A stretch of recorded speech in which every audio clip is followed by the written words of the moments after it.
ಆತ್ಮೀಯ ಮುಖ್ಯ ಶಿಕ್ಷಕ ಹಾಗೂ ಶಿಕ್ಷಕ ಬಂಧುಗಳೇ, ಎಲ್ಲರಿಗೂ ನಮಸ್ಕಾರ. ಸಮಗ್ರ ಶಿಕ್ಷಣ ಕರ್ನಾಟಕ ಯೋಜನೆಯಲ್ಲಿ ಸಮನ್ವಯ ಶಿಕ್ಷಣ ಮಧ್ಯವರ್ತನ ಚಟುವಟಿಕೆಯು ಒಂದು ಹೃದಯ ಭಾಗವಾಗಿದೆ.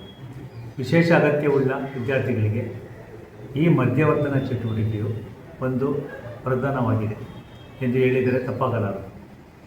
ಎಷ್ಟೋ ಮಕ್ಕಳು ನ್ಯೂನ್ಯತೆಯ ಕಾರಣದಿಂದ ಶಾಲೆಗೆ ದಾಖಲಾಗದೆ ಮನೆಯಲ್ಲಿಯೇ ಉಳಿಯುತ್ತಿದ್ದರು.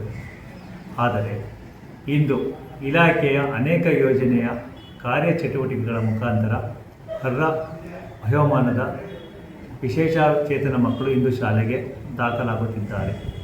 ಈ ಕಾರ್ಯದಲ್ಲಿ ತಾವೆಲ್ಲರೂ ಶ್ರಮಿಸುತ್ತಿದ್ದೀರಿ. ವಿಶೇಷ ಅಗತ್ಯವುಳ್ಳ ಮಕ್ಕಳ ಕಲಿಕೆಗೆ ಹಲವಾರು ಕಾರ್ಯತಂತ್ರಗಳನ್ನು ರೂಪಿಸಿ ತಾವುಗಳು ಅನುಕೂಲಿಸುತ್ತಿರುವುದನ್ನು ಮನಗಾಣಲಾಗಿದೆ.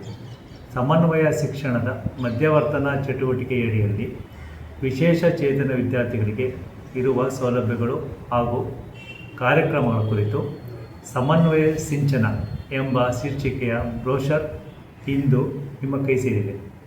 ಇದರಲ್ಲಿ 2016ರ RPWD ಆ್ಯಕ್ಟ್ನಲ್ಲಿ ತಿಳಿಸಿದಂತೆ 21 ನ್ಯೂನತೆಗಳ ಪರಿಚಯ, ಇಲಾಖೆ ಕಾರ್ಯಕ್ರಮಗಳು, ವಿದ್ಯಾರ್ಥಿಗಳಿಗಿರುವ ಸೌಲಭ್ಯಗಳು, ರಾಷ್ಟ್ರ ಮತ್ತು ಅಂತಾರಾಷ್ಟ್ರೀಯ ಮಟ್ಟದಲ್ಲಿ ಆಚರಿಸುತ್ತಿರುವ ವಿಕಲಚೇತನರ ದಿನಾಚರಣೆಗಳು, UDID ಕಾರ್ಡ್ ಮಾಡಿಸುವ ವಿಧಾನ ಹಾಗೂ SATSನಲ್ಲಿ CWSN ಮಾಹಿತಿ ಅಪ್ಡೇಟ್ ಮಾಡುವ ವಿಧಾನ, UDES ಪ್ಲಸ್ನಲ್ಲಿ CWSN ಮಾಹಿತಿ ಅಪ್ಡೇಟ್ ಮಾಡುವ ವಿಧಾನ, ಪ್ರಬಂಧ್ ಪೋರ್ಟಲ್ನಲ್ಲಿ CWSN ಮಾಹಿತಿ ಅಪ್ಡೇಟ್ ಮಾಡುವ ವಿಧಾನ, ಪ್ರಶಸ್ತ್ ಪೋರ್ಟಲ್ನಲ್ಲಿ ವಿಶೇಷಚೇತನ ವಿದ್ಯಾರ್ಥಿಗಳ ಸ್ಕ್ರೀನಿಂಗ್ ಮಾಡುವ ವಿಧಾನಗಳ ಬಗ್ಗೆ QR ಕೋಡನ್ನು ನೀಡಲಾಗಿದೆ ಮತ್ತು ವಿಶೇಷಚೇತನ ಮಕ್ಕಳಿಗಿರುವ ವಸತಿ ಶಾಲೆಗಳು ಹಾಗೂ ವೈದ್ಯಕೀಯ ನೆರವು ನೀಡಲು ಇರುವ ಸಂಸ್ಥೆಗಳ ಮಾಹಿತಿಯನ್ನು ನೀಡಲಾಗಿದೆ.